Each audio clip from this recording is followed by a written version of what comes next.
Welcome back to Donahue. Are women getting a free ride in life? What about in the workplace? Promotions and jobs set aside for women. But in paid maternity leave, do men get the same?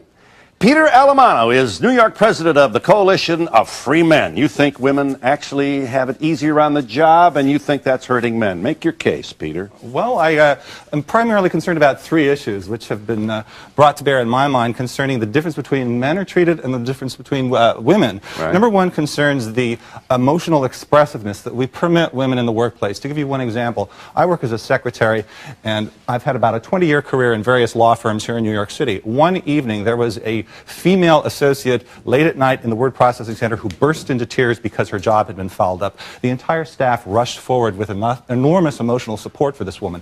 Had it been a man, the folks would have recoiled in horror. What's wrong with him? Is he kind of a wimp? Right. Is he not tough enough to be working in this place? Every time I start to cry at work, the office just empties. Like, boom, I look up and I'm all alone. But you're serious, aren't you? You think that we ought to be able to be as expressive as women and not penalized for it? As recently as 150 years ago here in New York City, it was not that unusual for two men to go walking down the street holding hands together. This is an option that is available to women. It doesn't mean something in particular. The way it means for two men to do that, that means they're boyfriends. Why can't we have this warm camaraderie that women have? Right. Another example, at the office, I was riding up the elevator recently, and two women who had been working late at night were tired, massaging one another on the shoulder. One leaned forward and rested her head against the head of the other one.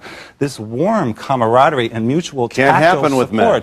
Something is wrong with me. Third issue concerns dress issues. At the law firms where I have worked over the years, we've had dress codes. I'm wearing a typical man's business suit. Right. What am I allowed to expose? My hands, the upper part of my neck, not the lower part, and my face. What is wrong with my body compared with a woman's body that she's allowed to wear a low-cut neckline with a little bit of cleavage showing, her entire arms if she cares to, really? And an itty-bitty-witty teeny-tiny mini-skirt that covers as much as a strip of toilet paper wrapped around her hips. Stiletto high-heeled shoes, makeup and hair down this way, which makes her look as though she's going to a cocktail lounge as opposed to a workplace. She's not a senior partner, though, right? Some of them are. You'd be surprised. Gloria! You know, are you going to come and help the man out? He's making some points here. Well, I think you should feel free to express yourself to the extent that it's appropriate in whatever setting you happen to be in. And because I think that would be better for men. I mean, I think, frankly, the men who are most dangerous to women are the ones who are stuck in rigid roles, in stereotypes, where they feel they can't express themselves. Yes. Male chauvinism, for example, is dangerous. Generally, batterers are people who are male chauvinists who can't express themselves or feel they can't, except through violence against women. And so we die feel free sooner. to cry. It's better. It's safer for women. It's better. You're going to have a longer life. We agree here. This is very good. We agree here, except for one thing. All of the research shows that men and women initiate domestic violence at exactly the same rate. So if it's one type of man who's doing the violence, it's one type of woman, too. You mean wives are just as violent as husbands? Absolutely. Yes. All of the research right here, in the back row. Yes, ma'am. No, it's not. At the beginning of the show, we're surveyed if we think it's easier or as easy to be a woman, but we're not surveyed as to whether or not it's harder to be a woman. Women are still doing most of the work at home. We're pulling our weight in the workforce. Right. We're doing most of the child care. I applaud men who want to be 50-50 in child care and home care. That's not the norm still. And women live in fear on the street and in our homes. Growing up, in our relationships, women live in fear. I see your ring. You're a married woman. Yes, I am. And happily so, obviously. I'm you feel you have great feminist. You are. Yes, so I am. You share then. Absolutely. Really? Well, we're looking for your book. There's not very we'll get you up here. There's not very many. Right.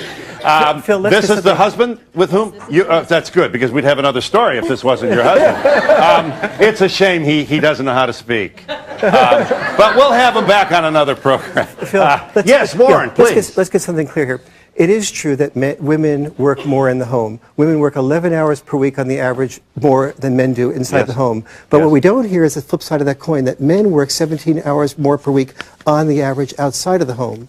Well, and so that needs to be elaborated. All the housework studies don't look carefully. Think about what's happening now. Men usually put up the Christmas tree. Men will go out to shovel the snow. We have a lot. Poor baby, they're saying. Poor baby. Yeah, maybe we should massage your back, or your arms are tired here. Phil, I see your point. It is true.